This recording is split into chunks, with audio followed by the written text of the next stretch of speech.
आज हम समझेंगे दुनिया के सबसे फेमस फॉर्मूला को, E=mc²। इस फॉर्मूला को बनाया था एल्बर्ट आइंस्टाइन ने साल 1905 में।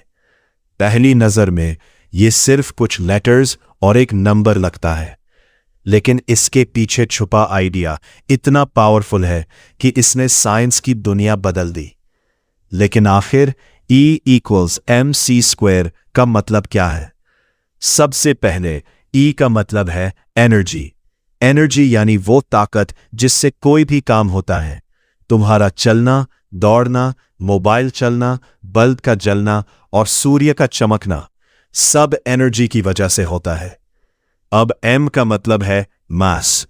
मास यानी किसी चीज में कितना पदार्थ है, जैसे एक पत्थर का मास रुई से ज्यादा होता है।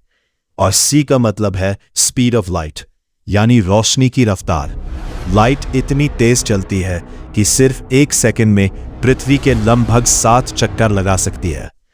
अब आइंस्टाइन ने लाइट स्पीड का स्क्वायर किया, और क्योंकि यह नंबर बहुत बड़ा होता है, इसलिए बहुत छोटा सा मास भी बहुत बड़ी एनर्जी। अब एक एग्जाम्पल देखते हैं। मान लो तुम्हारे पास सिर्फ 1 ग्राम मैटर है, एक छोटी सी पेपर क्लिप जितना। अगर यू पूरी तरह एनर्जी में बदल दिया जाए तो इतनी एनर्जी निकलेगी कि हजारों घर कई दिनों तक चल सकते हैं।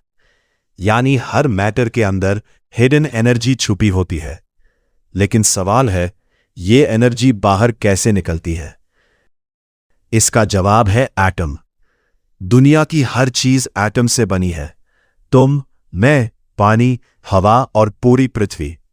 हर एटम के बीच में एक न्यूक्लियस होता है, और न्यूक्लियस के अंदर प्रोटॉन्स और न्यूट्रॉन्स होते हैं। जब न्यूक्लियस टूटता है या किसी दूसरे न्यूक्लियस से जुड़ता है तो थोड़ा सा मास कम हो जाता है, और वही मास एनर्जी में कन्वर्ट हो जाता है। इसी प्रोसेस को न्यूक्लियर रिएक्शन कहते हैं। 2 तरह के न्यूक्लियर रिएक्शंस होते हैं। पहला है न्यूक्लियर फिजन। इसमें एक बड़ा एटम टूटता है, जैसे यूरेनियम।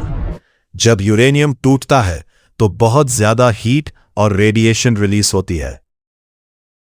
इसी प्रिंसिपल का यूज न्यूक्लियर पावर प्लांट्स में किया जाता है, जहां एटम्स को तोड़कर इलेक्ट्रिसिटी बनाई जाती है। लेकिन इसी रिएक्शन का इस्तेमाल एटॉमिक बॉम्ब बनाने में भी हुआ था। अब बात करते हैं न्यूक्लियर फ्यूजन की। फ्यूजन में छोटे एटम्स आपस में जुड़ते हैं, जैसे हाइड्रोजन एटम्स मिलकर हीलियम बनाते हैं, और इसी प्रोसेस की वजह से हमारा सूर्य चमकता है। सूर्य हर सेकंड करोड़ों टन हाइड्रोजन को एनर्जी में बदल रहा है। अगर सूर्य फ्यूजन प्रोसेस रोक दे तो पृथ्वी पर जीवन संभव नहीं रहेगा। आइंस्टाइन से पहले साइंटिस्ट्स मानते थे कि मास और एनर्जी अलग अलग चीजें हैं, लेकिन आइंस्टाइन ने बताया कि दोनों एक ही चीज के अलग रूप हैं। यानी मैटर एनर्जी बन सकता है और एनर्जी मैटर बन सकती है। आज साइंटिस्ट्स एनर्जी से नए पार्टिकल्स भी बना सकते हैं।